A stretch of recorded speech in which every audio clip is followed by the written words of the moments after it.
Hello Mario Booster, selamat datang kembali di channel Mario Angelo. Oke, di video kali ini karena kita udah mendapati MCU fase 4 sudah berakhir, jadi sudah saatnya kita akan membahas mengenai film dan seri MCU yang paling gua suka sepanjang dari tahun 2021 hingga tahun 2022. Karena ada banyak banget film dan seri MCU yang gua suka, Pak ya. Jadi kita akan bikin konten sendiri mengenai MCU fase 4 yang bisa agak kurang, Pak ya. Itu tadi di video terpisah, tapi sekarang karena ini kita akan merayakan bagiannya MCU sekarang untuk tahun depan nanti. Sekarang kita akan mengulang lagi untuk MCU fase 4 apa aja film dan seri MCU fase 4 yang paling gue suka. Oke, totally ini adalah pendapat gue sendiri. Jadi kalau kalian punya pendapat lain mengenai MCU fase 4 yang kalian suka sendiri, tulis di kolom komentar di bawah. Sekarang ini juga boleh kok, tapi sambil nonton video gue ya. Oke, kita akan bahas semuanya di video kali ini. Oke, sebelum kita lanjut ke video ini, jangan lupa tekan tombol subscribe. Karena kalau kalian tekan tombol subscribe dan like video sebanyak-banyaknya, atau juga share video ini ke teman-teman kalian, maka gua akan lebih semangat lagi buat video untuk kalian. So, Mario Booster, let's break it down this video.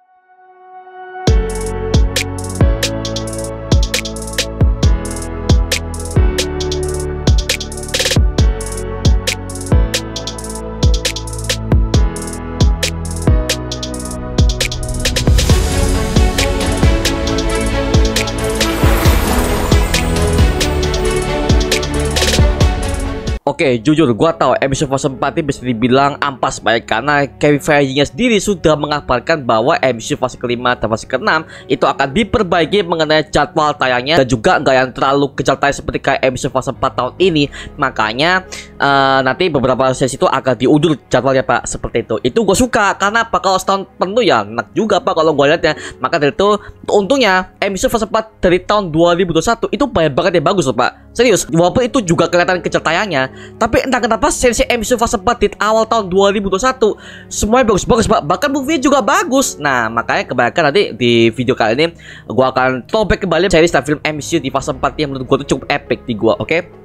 Yang pertama, The Falcon and Winter Soldier. Nah, kenapa gue masukkan The Falcon and Winter Soldier ke list pertama ini? Karena jujur aja, gue adalah fans Captain America. Dan jujur aja, ketika gue melihat semua film MCU yang melibatkan Captain America dengan tema Hydra, dengan tema pemerintahan segala macam, itu menurut gue tuh cukup epic dan cukup terkesan realistis dalam segi pembangunan segi villainnya, terorisme bagaimana, dalam segi Hydra-nya menyusup ke sebuah pemerintahan Amerika Serikat. Ya, itu makanya itu gue suka sih, apalagi di Falcon and the Winter Soldier ini mereka melakukan pattern yang sama seperti halnya ketika gue melihat di film Captain America kedua, Winter Soldier. Makanya oh my god, gue masuk ke list pertama ini. Nah, kita akan tulis sedikit mengenai The Falcon and the Winter Soldier ini. Jadi sebenarnya kisah ini menceritakan tentang Sam Wilson alias The Falcon dan juga rekan barunya yaitu Bucky Barnes alias Winter Soldier. Nah, mereka berdua ini sedang menyelidiki berbagai macam kasus tersebarnya serum Super Soldier yang digunakan oleh suatu grup teroris yang bernama Flag Smasher yang dipimpin oleh Karli Morgenthau. Karena masalah tersebut sudah menelan banyak banget korban,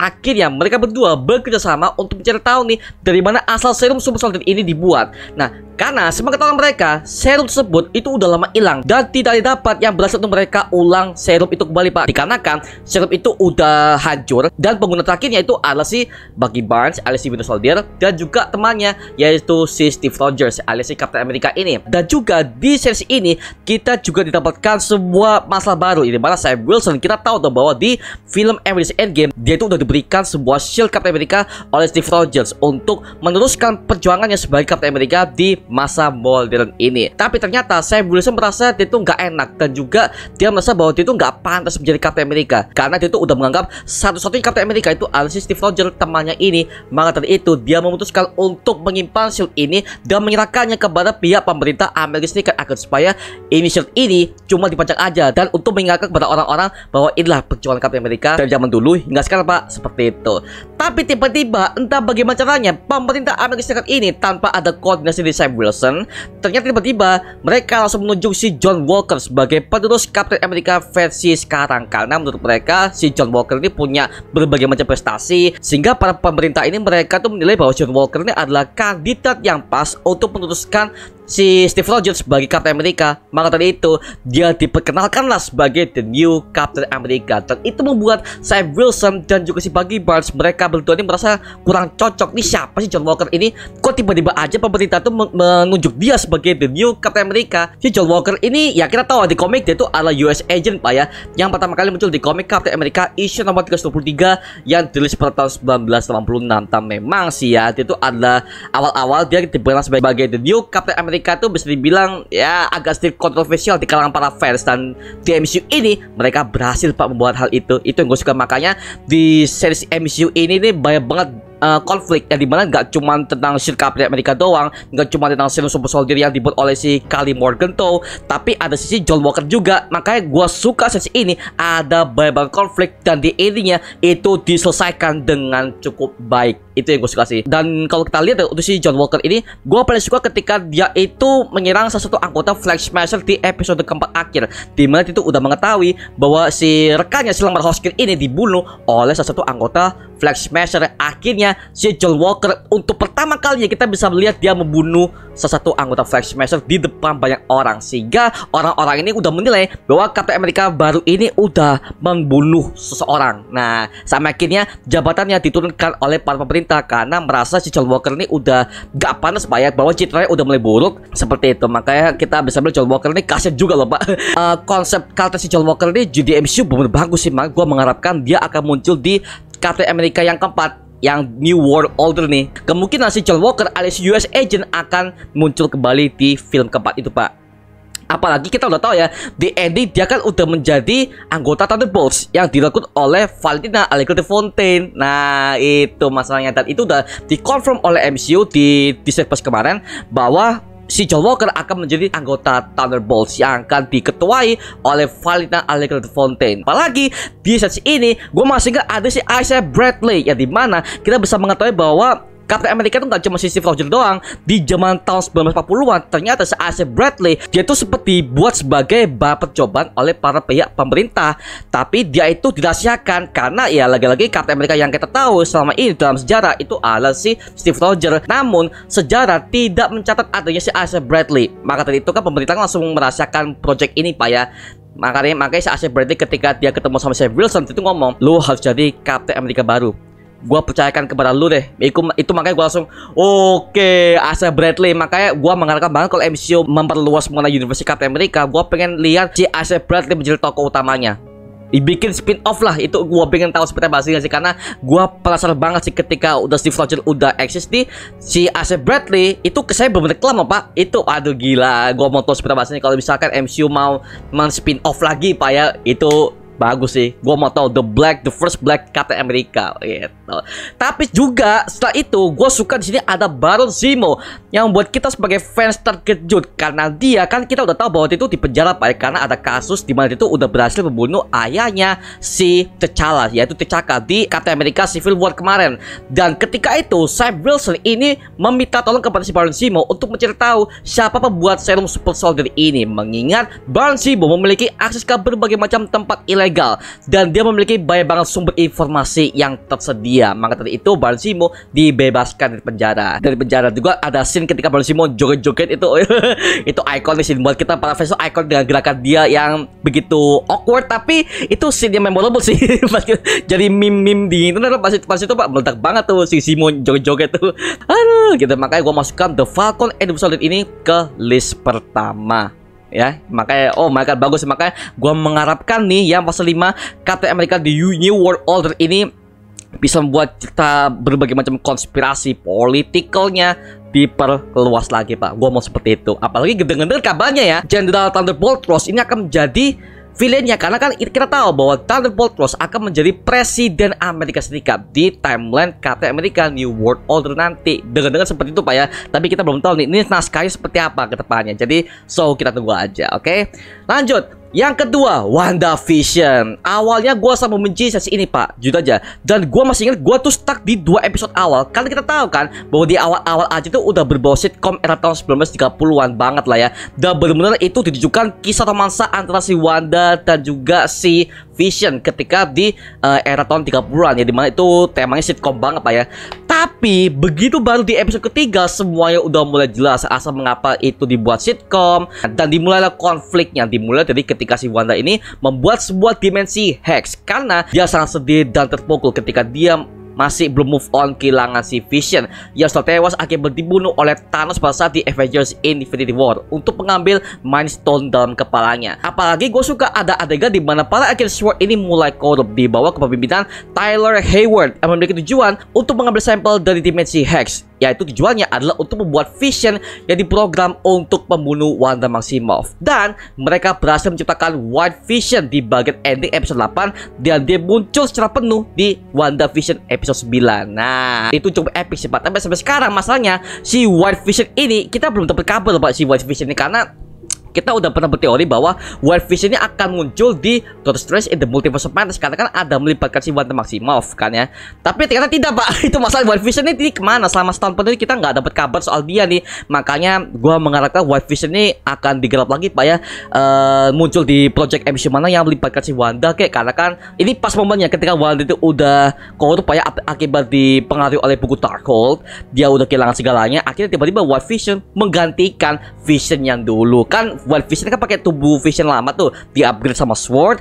Ya seperti itu di WandaVision episode 9 kita udah reveal semuanya oleh Vision versi yang dibuat oleh Wanda dari dimensi Hex. Itu bagus sih Pak.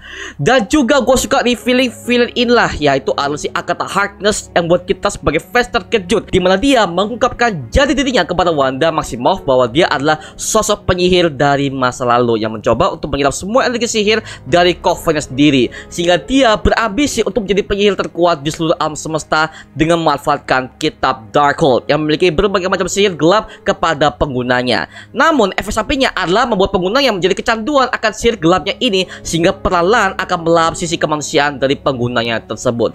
Dan disinilah awal permulaan arc buku Darkhold dimasukkan ke dalam MCU, sehingga inilah juga yang membuat Wanda Maximoff memutuskan untuk mempelajari kitab Darkhold ini untuk mencari kembali anak-anaknya dari universe lain yang akan kita tonton selanjutnya di Doctor Strange in the Multiverse of Madness. Tapi sampai itu kita juga bisa melihat sisi lain dari Wanda Maximoff yang kita anggap di MCU dia sebagai superhero wanita yang memiliki kuota sihir yang hebat untuk membantu Avengers banyak, karena kan kita tahu bahwa si Wanda ini kan pertama kali muncul di Avengers Age of Ultron. Dia jadi villain awal-awalnya, habis itu dia menjadi hero karena dia merasa tujuannya selama itu udah dikendalikan oleh si Hydra.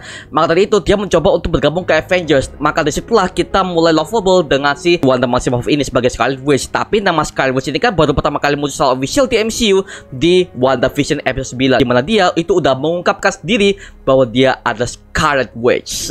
Oke, itu epic sih, parah sih.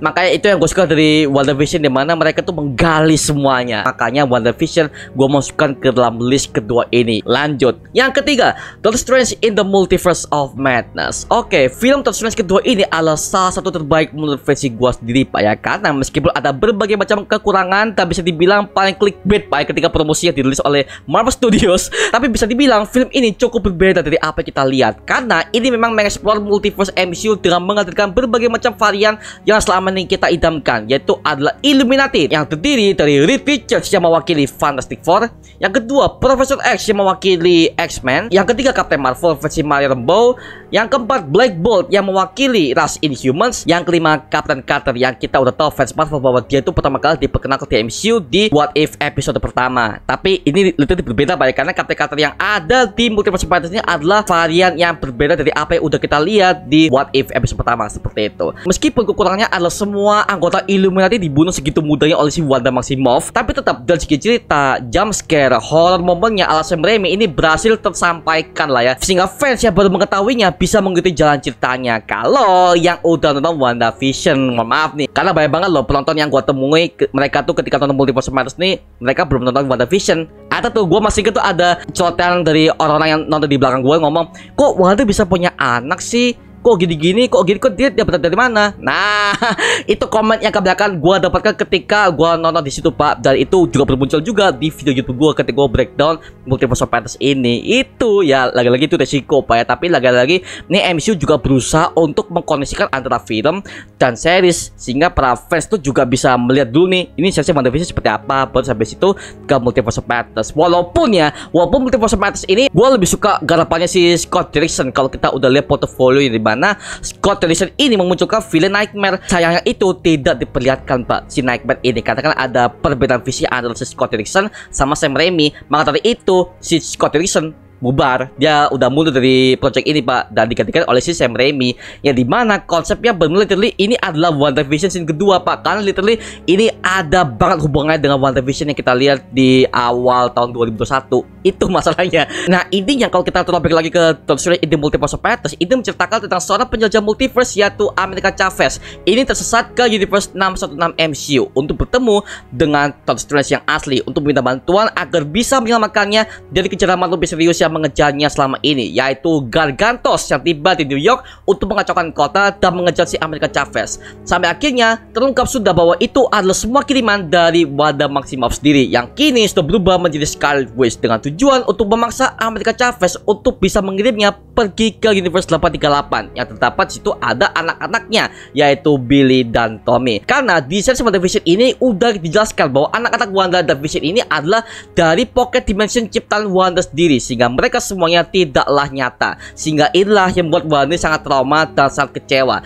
Dan kita sebagai penonton dibuat vibe yang serius dan bisa dibilang cukup dibuat intens dan dark Pak ya. Dan juga ada berbagai macam varian Doctor Strange yang mempunyai keunikan sendiri. Apalagi yang di bagian ending, dimana mata ketiga Doctor Strange ini terbuka. Ya walaupun CGI-nya mata ketiga itu adalah kelas Indosiar, tapi masih bisa gua nikmatin lah ya, nggak terlalu parah sih. Apalagi yang gak suka adalah di bagian Illuminati, dimana semuanya dibantel begitu kejamnya Pak, dan memperlihatkan Earth 838 yang begitu epic dan punya keunikannya sendiri, dan sangat disayangkan sekali semua anggota Illuminati-nya dibantai mudah banget. Kalau seandainya mereka ada perlawanan lebih panjang, seharusnya lebih enak Pak ya, karena memang ada anggota yang ini banget loh, contoh kayak Reed Richards dan juga Profesor X.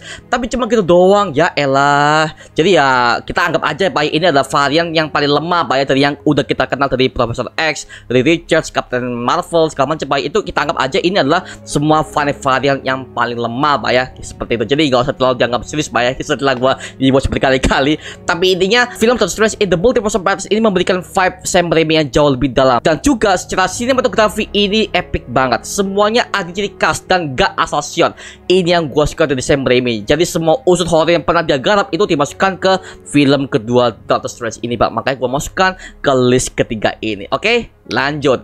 Yang keempat, Shang-Chi and Legends of Ten Rings. Nah, film superhero dengan kultus Chinese ini bisa dibilang cukup unik Pak, setelah kita udah mendapatkan kultus Afrika yang berteknologi tinggi yang memiliki vibranium, yaitu Black Panther. Akhirnya di sini kita dapat juga yang mengangkat kultus Chinese yang kental, yaitu Shang-Chi, yang bisa dibilang cukup sukses diperankan oleh Simu Liu.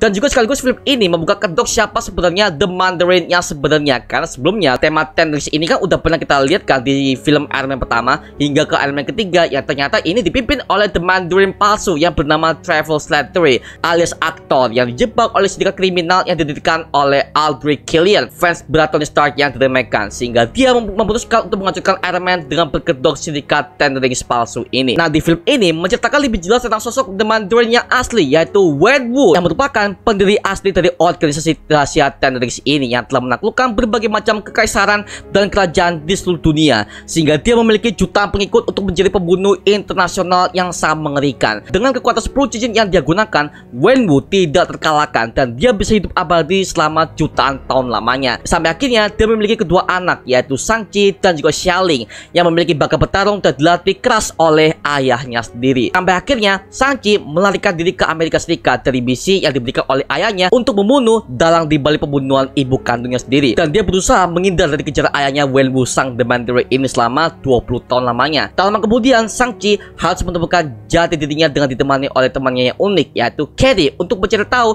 mengapa Leontine yang dipakai oleh Shang-Chi ini dicari banget.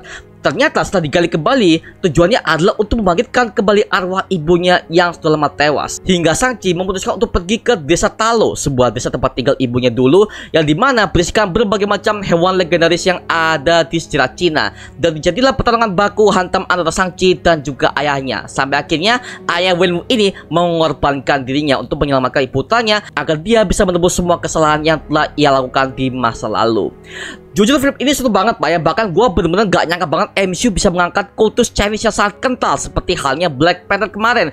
Dan juga CGI yang ditampilkan cukup maksimal dan bener-bener effort dengan menampilkan suasana desa Talonya, dan banyak banget sekali adegan fighting yang gak bikin mata pusing dalam pengambilan gambarnya Pak. Gila aja, itu bagus banget Pak. Cuma yang jadi pertanyaan adalah dari mana tenuris ini berasal dan siapa yang membuatnya. Nah, ini masih belum jelas nih. Apakah jangan-jangan tenuris ini dibuat oleh teknologi yang berasal dari Quantum Realm, yang dimana cuplikannya udah kita lihat di trailernya Ant-Man and the Wasp Quantumania mantap, dimana menampilkan tenuris milik si Wenwu ini yang cirinya sangat mirip ketika Kang the Conqueror mengaktifkan senjata rahasianya. Literally bener-bener refreshing banget untuk film Shang-Chi ini, sehingga gua harus masukkan film ini ke list yang keempat ini Pak gitu. Oke, lanjut. Yang kelima, Spider-Man No Way Home. Ya, ini adalah film Spider-Man yang paling memorable di tahun 2021 lalu, karena memang bisa menghadirkan cerita Spider-Man versus Sinister Six versi multiverse, dan juga menampilkan kembali kenangan masa kecil gua, yaitu dari Tobey Maguire dari era Spider-Man Sam Raimi, dan juga Andrew Garfield dari era The Amazing Spider-Man garapan Mark Webb yang sudah menemani masa stolop gua Pak. Oke, dengan konsep multiverse yang dibuat oleh MCU ini, maka mereka bisa menciptakan fans service yang cukup sukses loh, dan juga ini bikin para fans teriak Pak di studio. Apalagi semua para villain lamanya dimunculkan Pak, seperti Doc Ock, Green Goblin, Sandman, Electro, yang kembali juga diperankan oleh aktor aslinya loh. Maka dari itu gue masukkan ke list kelima di video ini. Jadi No Way Home ini menceritakan tentang Peter Parker yang udah berhasil mengalahkan si Mysterio di film kedua yang kemarin, di Far From Home, dan akhirnya terungkaplah identitasnya Peter Parker sebagai Spider-Man oleh Mysterio, dan mulailah Peter Parker ditahan oleh DODC untuk diinterogasi bahwa dia diduga membunuh Mysterio, sang pahlawan legendaris yang dianggap oleh masyarakat Amerika karena aksinya yang sangat heroik di Meksiko. Nah, gara-gara masalah inilah yang membuat Peter Parker kesulitan banget untuk mendaftar ke MIT, yaitu adalah sebuah kampus idaman yang sangat dia idamankan sejak lama Pak. Tapi ketika kasus ini udah memasuki kehidupan dia nggak bisa masuk ke kampus itu Pak. Dan juga teman-temannya juga kena imbasnya itu. Maka dari itu, karena Peter Parker ini udah merasa terpojok, akhirnya dia tuh mendatangi si Doctor Strange untuk meminta bantuannya membuat sebuah mantra agar supaya semua orang di dunia ini tidak mengetahui bahwa dirinya adalah Spider-Man. Akhirnya mantra Rune of Kafkal ini sudah dibuat. Namun, karena Peter ini banyak mintanya ketika mantra tersebut diucapkan oleh Doctor Strange, akhirnya secara nggak sengaja mantra tersebut rusak dan membuka semua multiverse yang ada di Marvel, sehingga menarik semua orang-orang yang tahu bahwa Peter Parker adalah Spider-Man di berbagai macam multiverse. Sejak saat itulah kekacauan ini terjadi, di mana Spider-Man bertemu dengan para villain lama dari multiverse lain, sampai akhirnya misi Spider-Man akhirnya berubah dengan memasukkan semua villain-villain ini ke dalam sebuah kurungan, dan juga membantu Doctor Strange untuk mengembalikan mereka ke semua universe asal mereka masing-masing, di mana dalam realitas tersebut mereka semuanya tewas karena bertarung dengan Spider-Man. Tapi Peter menolaknya, dan dia berencana untuk menyembuhkan mereka semua dari kekuatan mereka masing-masing agar supaya ketika mereka udah kembali ke universe asal mereka tidak akan mengalami takdir yang sama, di mana mereka ini udah terbunuh karena bertarung dengan Spider-Man.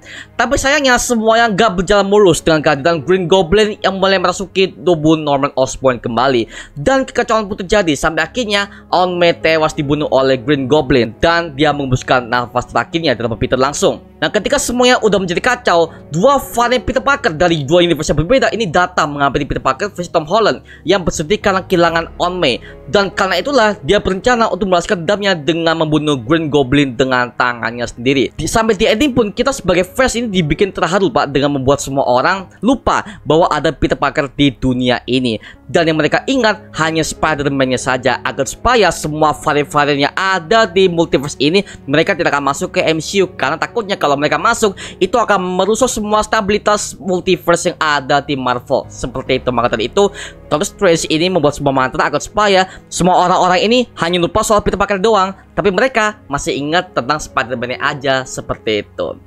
Maka dari itu gue masih nunggu-nunggu nih ini Spider-Man versi Tom Holland untuk dikerjakan trilogi barunya seperti apa, karena kita belum tahu apakah ini mereka akan masuk ke fase 5 atau fase ke-6, karena masih belum ada kabar dari Tom Holland, dan juga Marvel Studios masih belum bisa memberikan konfirmasi apapun mengenai hal ini. Jadi kita tunggu aja baik, karena gue nunggu banget nih, karena ada rumor yang mengatakan bahwa ada kemunculan Harry Osborn versi MCU dan juga Gwen Stacy versi MCU, dimana kan arc untuk Spider-Man dari Homecoming, Far From Home, No Way Home ini udah tamat Pak. Jadi arc yang kedua ini adalah arc dimana Peter Parker udah mulai kuliah, dan ini momennya pas itu loh. Makanya gue nunggu banget apakah Harry Osborn dan si Gwen Stacy ini akan mempunyai arc yang sangat jelas banget di MCU. Kita belum tahu Pak, karena literally ini masih rumor seperti itu ya. Meskipun ceritanya agak sedikit awkward di beberapa scene dengan joke-joke yang gak bikin gue ketawa, tapi di satu sisi mereka berhasil membawa kenangan lama di film ini Pak. Makanya gue taruh No Way Home ini di list kelima di video ini. Yang keenam yaitu Moon Knight. Oke, project MCU yang satu ini cukup membuat gue seneng banget Pak ketika di era fase 4 awal tahun 2022 ini, dimana kita diberikan sosok vigilante yang berasal dari Mesir dan penuh by misteri di setiap episodenya Pak. Nah, mengapa gue suka esensi ini? Karena konsepnya berbeda dan mereka tuh berani untuk mengangkat vigilante yang brutal dan kejam ke dalam MCU, sehingga inilah membuat gue jadi tarik banget Pak untuk mengikuti semua lore-nya. Dan memang sebenarnya gue udah baca komiknya Pak, jadi ketika gue lihat adaptasi dari MCU, gue tepuk tangan sih nonton setiap episode Pak, karena literally itu semuanya sebagai besar itu berasal dari komiknya langsung Pak, seperti itu. Nah, buat yang belum tahu Pak ya, mungkin ada yang belum nonton, Moon Knight ini menceritakan tentang seorang Mark Spector, seorang tentara bayaran yang telah dihidupkan kembali oleh Dewa Khonshu untuk menjadi avatarnya, dan sekarang dia bertindak sebagai vigilante bernama Moon Knight untuk menghukum semua orang-orang yang bertindak semua aksi kriminal dan menghukum mereka atas nama Dewa Khonshu. Namun kita juga diberikan sisi gelap dari Mark Spector sendiri, di mana di kisah asal usulnya sangat tragis banget, di mana dia kehilangan adiknya yang bernama si Randall Spector yang tewas akibat bermain bersamanya di dalam sebuah gua yang penuh dengan kubangan air. Nah, karena kematian Randall inilah, Mark Spector selalu disiksa oleh ibu kandungnya sendiri yang selalu menyalahkan Mark atas kematian Randall adiknya. Akhirnya karena dia itu udah gak kuat menghadapinya, dia secara gak sengaja menumbuhkan kepribadian yang lainnya, yaitu Stephen Grant, yang dia terinspirasi langsung dari sebuah acara televisi yang bernama Tombbuster, yang dalam acara tersebut ada karakter visi yang bernama Stephen Grant juga. Nah, di series Moon Knight ini juga diberikan satu villain utama, yaitu Arthur Harrow, yang merupakan seorang yang dianggap nabi oleh semua orang karena dia adalah avatar atau utusan dari Dewi Amit yang bertujuan untuk membangkitkannya demi menyelamatkan dunia dengan cara menyerap semua jiwa-jiwa manusia yang berdosa. Maka dari itu, Moon Knight harus menghentikannya dengan cara apapun agar supaya keseimbangan antara dunia manusia dengan dimensi 2 tidak bertabrakan dan menjaga eksistensi para dewa. Nah, ini memang sangat bagus Pak ya, serta temanya itu dark Pak. Nah, tema dark inilah yang jarang diangkat oleh MCU, makanya ratingnya naik. Makanya itu gua taruh Moon Knight ini ke dalam list ini. Apalagi di bagian ending kita diberikan sebuah plot twist bahwa ternyata asal Dewa Khonshu ini masih mempertahankan Mark Spector sebagai avatarnya karena dia memiliki kepribadian ketiga, yaitu si Jack Lockley yang akan menjadi main karakter di Moon Knight season 2 mendatang. Tapi kita belum tahu nih, ini Moon Knight season kedua ini bakal tayang kapan, karena mereka katanya masih menggarap Pak ya. Jadi kita belum tahu Moon Knight season 2 ini akan dimasuk ke fase kelima atau fase ke-6, kita belum tahu Pak. Jadi kita tunggu aja mengenai Moon Knight season kedua nih, karena gua masih penasaran banget si Jack Lockley versi MCU ini dibuat kejam seperti apa. Karena di sepanjang Moon Knight series ini, si Jack Lockley inilah yang menjadi karakter yang sangat rahasia banget ya, dan dia merupakan adalah orang yang sangat kejam. Nah, jadi kita tunggu aja mengenai si Jack Lockley ini seperti apa di MCU. Oke, lanjut.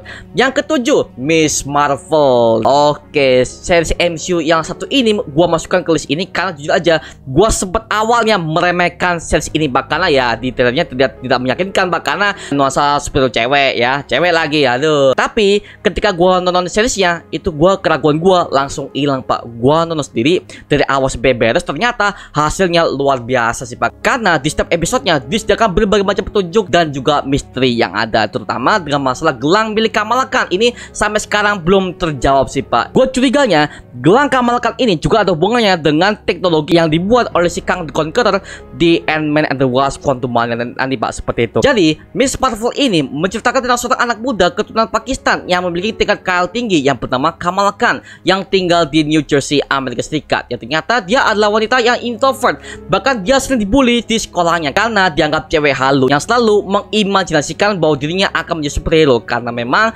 Kamala Khan ini sangat ngefans banget terhadap si Captain Marvel yang dikenang perbuatannya atas pertarungannya di event Avengers Endgame.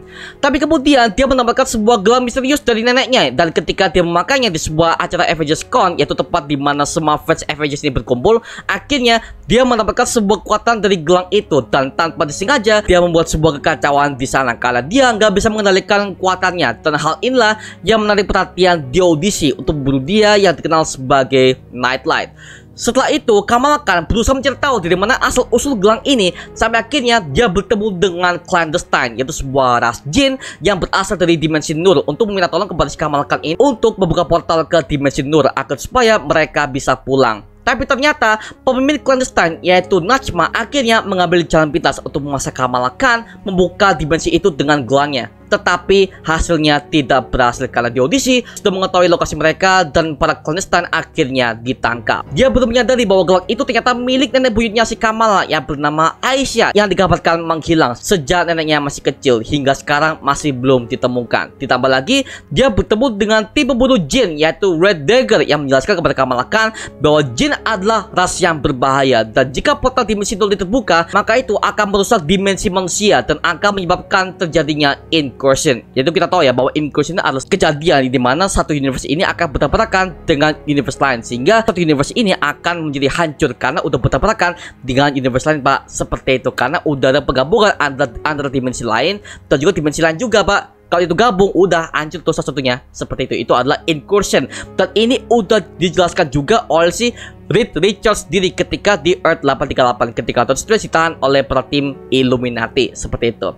Tak hanya itu aja, kita sebagai para fans juga ditunjukkan mengenai asal-usul dari gelang ini. Dan ternyata gelang ini ditemukan di markas Ten Rings yang menjadi daerah jajahan Inggris saat itu yang berlokasi di India pada masa partisi tahun 1940-an. Dan gelang ini diamankan oleh Aisyah karena dia tuh udah tahu bahwa jika kaumnya pulang dengan membuka portal dimensi nur, maka dimensi bumi, dimensi manusia akan hancur. Akhirnya dia memutuskan untuk melarikan diri dari timnya sendiri Pak. Seperti itu. Sampai di endingnya gue suka di mana Miss Marvel melawan di audisi ini cukup epic loh. Makanya kita udah dibuat gedeg banget oleh di audisi pas di Spider-Man No Way Home. Dan akhirnya terrealisasikan di Miss Marvel ini. Ya itu makanya gue udah mikir-mikir ini siapa sih villain akhir-akhirnya, apakah clandestine atau si Najma segala macem. Ternyata di audisi Pak. Bangke.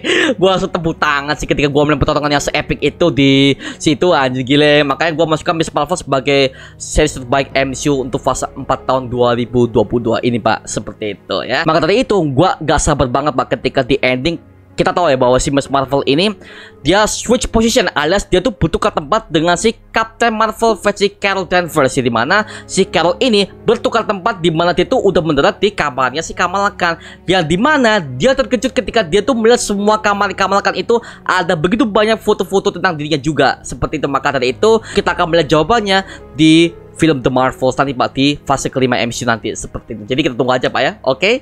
Lanjut. Yang terakhir itu adalah Black Panther Wakanda Forever. Oke, Black Panther kedua ini akhirnya dirilis di akhir fase 4 yang menjadi film memorial kita untuk mengenang Chadwick Boseman alias T'Challa yang memang udah meninggal dari tahun 2020 dikarenakan penyakit kanker di kehidupan nyatanya Pak. Serta mengangkat anti-hero Marvel yang selama ini kita tunggu, yaitu adalah Namor the Submariner. Nah ternyata Wakanda Forever ini dari awal menceritakan kisah kematian sang Raja Wakanda yaitu T'Challa yang penyakitnya masih menjadi misterius dan tidak diceritakan sama sekali. Dan akhirnya Shuri lah yang berusaha untuk menciptakan sebuah obat herbal untuk menyembuhkan kakaknya. Namun karena dia tahu bahwa persediaan bunga tersebut sudah habis karena udah dibakar oleh N'Jataka alias Killmonger di film Black Panther pertama, makanya Shuri harus membuat ramuan sintetisnya sambil dia melihat bahwa denyut nadi T'Challa makin menipis. Dan kita sebagai penonton dibuat tegang melihat hal itu Pak ya. Sampai akhirnya T'Challa dikabarkan meninggal karena penyakit tersebut.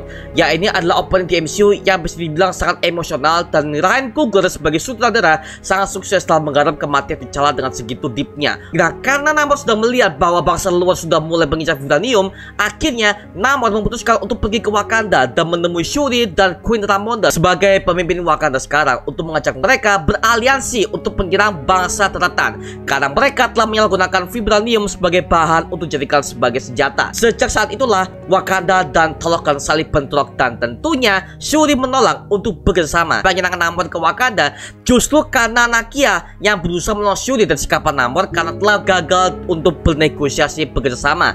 Dan ditambah lagi Nakia menembak salah satu anak buah Namor yang memicu perang antara Wakanda dan Talokan. Nah karena Namor udah terlanjur emosi dan dia membiarkan Wakanda melihat kerajaannya di bawah laut, dikhawatirkan Wakanda akan menyerang Talokan untuk menghentikan invasi mereka ke daratan. Maka dari itu Namor sebagai raja mereka dan dewa yang mewakili Kukulkan akhirnya memerintahkan seluruh pasukannya untuk menyerang Wakanda agar ancaman seperti mereka dilenyapkan. Maka dimulailah penyerangan tersebut dengan banjir yang begitu dalam ke kematian Queen Ramonda yang saat itu dia ditenggelamkan oleh Namor dengan melepaskan granat airnya dan menjadi satu kerajaan. Dan Ramonda tewas dalam insiden tersebut. Akhirnya dia memanfaatkan itu untuk menjadikan dirinya sebagai Black Panther selanjutnya. Tapi akhirnya di sini Shuri berhasil mendapatkan kota tersebut dan menjadi the next Black Panther. Tapi dia punya rencana untuk menjebak Namor dan pasukan Talokannya agar kalah dari perang tersebut. Tapi saat dia tuh mau ngebunuh, tiba-tiba dia ingat sama bangsa Talokan Namornya yang memang mereka nggak bersalah sih, dan mereka hanya mau ikut dengan rajanya aja. Itu sebenarnya udah bagus dalam sisi building up-nya, tapi lagi-lagi eksekusinya di akhir-akhir pas mereka damai, yang ketika mereka berdua itu ada di sebuah pesawat Pak, yang mau menghentikan perang antara bangsa Wakanda dan Talokan. Itu menurut gue tuh anjing, itu adalah orang yang udah ngebunuh nyokap lu bisa damai segitu mudahnya, anjing. Kesel banget gua.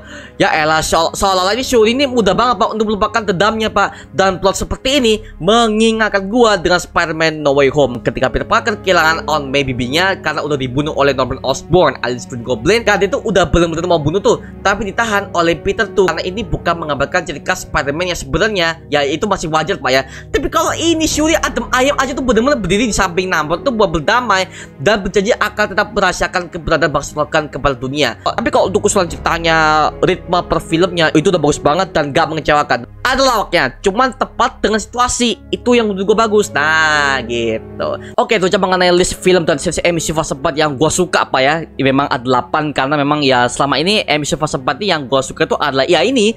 Dan gue udah jabarkan semuanya, dan kita udah breakdown semuanya di channel ini Pak. Kita udah review, breakdown semuanya lengkap di channel ini. Jadi kalau kalian mau tahu breakdown detail seperti apa, langsung aja lihat di channel Mario Angelo ini, semuanya ada kok situ. Oke, sekarang waktunya giliran kalian nih. Menurut kalian apa list MCU fase 4 yang bagus menurut kalian dari film dan series? Itu terserah kalian, tulis di kolom komentar. Dan gue pengen tahu apa alasan kalian tuh menyukai film dan series MCU fase 4 nih Pak. Seperti itu. Oke, itu aja mengenai video kali ini. Coba like, comment, dan subscribe untuk mendukung gue buat video mendidik dan menghibur kalian semua, karena gue janji sebisa mungkin gue akan buat video seperti itu lagi untuk kalian. Dan jangan lupa untuk follow sosial media kita di Instagram, Twitter, TikTok, bahkan di Spotify kita ya. Linknya udah gue sediakan di kolom deskripsi di bawah, karena di situ kita juga update beberapa konten terbaru kita. Dan kalau kalian ingin bergabung bersama kita di grup komunitas, langsung aja gabung di grup WA kita namanya Mario Booster Official. Linknya udah gue sediakan di kolom deskripsi di bawah. Dan terima kasih buat kalian yang udah bergabung ke membership community. Nama gue Mario Angelo, dan sampai ketemu di video berikutnya. Adios. Woohoo.